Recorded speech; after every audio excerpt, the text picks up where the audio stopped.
All right, my darling students, we are going to make a pinch pot head. So we're going to use a pinch pot technique, and we're just going to start off. I took a ball of clay that was about the size, that was a little bit bigger than what I could wrap both of my hands around.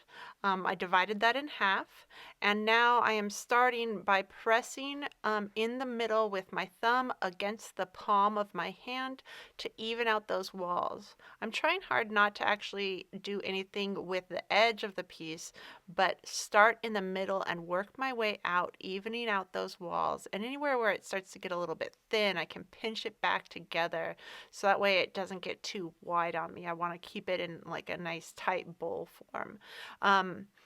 Creating sculpture from a pinch pot is an awesome way to create sculpture. It's the way that I use a lot of the times. It's very versatile, and it makes it so that you can create a hollow form that is still very workable, and you can do this with just about anything. So I did one side, I set that over on its rim, and now I'm starting the other side, again working towards the center of the piece. I go from the center out to the side, thinning out my walls. I'm looking for a finger thickness. So when I'm working with a sculpture, I tend to go a little bit thicker so I have a little bit more room. But I also want you guys to be really careful. I don't want things that are as thick as your thumb. Your stuff will get too thick. It'll be solid. If you have a solid piece, it is just a ceramic bomb. So that little crack right there, I don't like that. So I'm just going to go fill that in and stitch it together and then squish it even more, smooth it out. I want to obliterate the clay's memory of that little cracking moment. Okay, we'll check and see how we're doing. Okay, so that's like roughly the right size, but I got some rough edges, so let's take care of that so that we could actually like fit these guys together. So I'll just take off the bits that I don't need, so I can kind of level that a little bit, and then make sure that my walls are still that same sort of fingers thickness. And again, I would go pinky thickness, not like, definitely not thumb thickness. Your thumb is too thick. Okay, let's see how that's looking. That's looking better-ish. We'll see if there's like a... It's not going to be perfect, and I'm not worried about it being perfect. I just want it to be like close, and that's looking close enough. All right, so with your wooden knife, you're going to stitch these sides together, and it's really important that you go deep. And you're dragging, the entire point is that you're dragging the clay from one side over to the other side. Now, I see a lot of people that do this sort of stuff where it's not really going that deep, and that does nothing. You got to go nice and deep. Really stitch that clay together and do kind of like a little X pattern all over it, you know, like cartoony sort of stitching. And make sure you do it really heavy all the way through. Leave no area unstitched, otherwise your head will pop apart.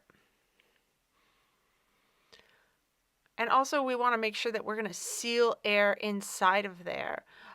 So now that I have all of these stitches there, and that looks an awful mess, and notice I didn't ever put it down on the table, like it falls apart, like this is kind of a tricky time. Now I'm going to smooth that out. So with the opposite side of my wooden knife, I'm going to take all of that clay and I'm going to smooth it into each other and compress it. And I'm doing a nice broad stroke, like going all the way across and dragging that clay from the bottom piece to the top piece and vice versa. You don't want to work in one area too much. You want to really spread it out so that way you are distributing the clay, but also really compressing things, and so that you don't end up overworking one area.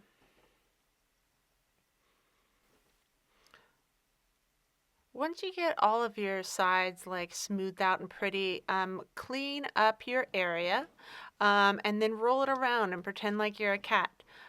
The irony of this situation is that while I'm recording this, my cat is totally playing with the back of my leg. But anyways, So that just like makes it like a slightly nicer lump, but it's still, we are at a lumpy potato stage, and don't worry about lumpy potato stage because we have our serrated rib, that rib that has all those little teeth. This is what it's here for, and it is to smooth all of this business out. So you're going to rake over the entire surface, get rid of any little like dents. If you can see dents, you haven't done it enough. Smooth that all out. Now, at first, it's going to look super rough like this. Be patient. Again, patience is a virtue, guys. Just make sure that you get the top, the bottom, the sides, everywhere. And notice how I'm not just dragging it at a 90-degree angle, but I have it really close to like a 45 where I'm almost don't even have it like, there's just the slightest angle against the thing. Now I'm going to use the smooth side of the rib, and again, a really heavy angle, almost like rubbing the surface of my rib against it instead of rubbing the edge on it. If you're scraping off a bunch of stuff, then you're doing it wrong. And if there's little like pieces, because that's not our goal, and if there's little pieces that don't seem to be smoothing out, rake over them again and then go back and smooth those out. This is kind of just a patience game because you're going to smooth out one area and then you're going to make another area like funky again. And that's okay. Just keep going. Make sure you get the top and the bottom and all of the things. And it's not, doesn't need to be like perfect, but we're going to get it as close as we can without spending forever. Because this is going to be what moves us past lumpy potato. Now we're at smooth potato stage. It's a lovely place to be. And my last little bit up here.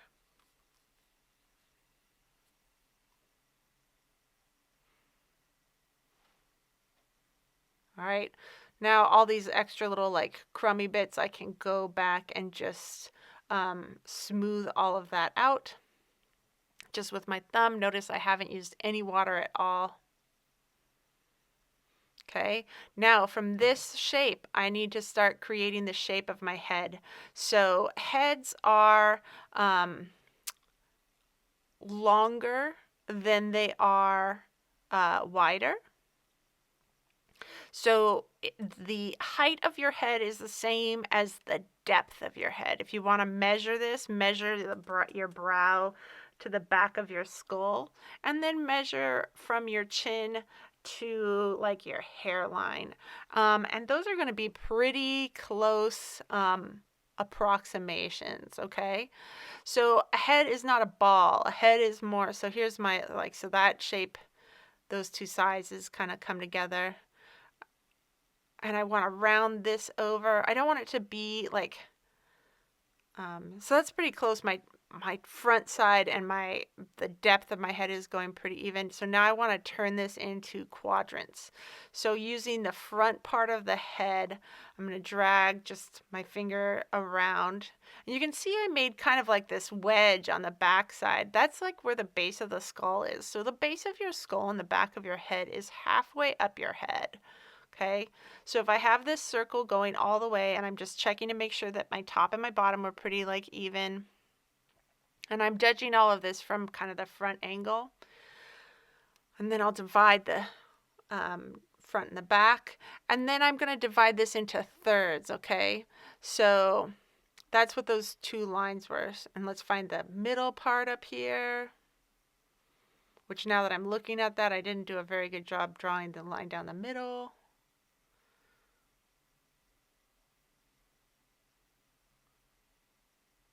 And it's really important that you look at these from all sorts of different angles. That'll help you tremendously. So if parts of your quadrants don't look the same, then you're doing it wrong. Okay, so that's where my ear's gonna go. Okay, so it's that bottom. So my ear starts, so again, we're going into thirds. So it's roughly equal like distances. And I want to make sure that that third line is going evenly all the way around. So that's where my ear is going to go. There's my eyeballs. And that's going to be the end of my nose. Okay.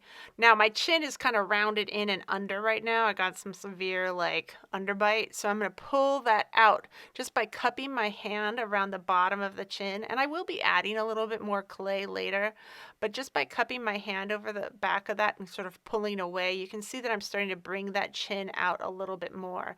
And the front of my face is very flat at this moment. And I keep going back to check to make sure that I keep that, like, I mean, I know the lines are there, but I'm moving the clay around. Now, eyeballs. Eyeballs go in between that middle halfway point and that top third, okay? So they're not right in the middle of your head. They're going down, like they sit on top of that halfway point. And they go as high as that top third, okay? And I'm putting my thumbs in there and I'm bringing it all the way out to the side. This is really important, guys. Go all the way out to the side. Do not just push it down and make circles.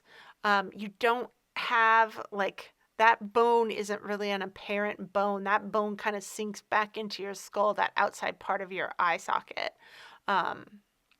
Okay, now I'm going to add my nose, and it's going to look a little bit like Squidward. And the nose goes from that top of the brow to the bottom third of, or the bottom of the middle third. Yeah, that's what I'm saying. So basically it's the middle third of your face is your nose, okay? And I went a little bit over the line, so I'm going to like pull that back in a second, but just move some things around.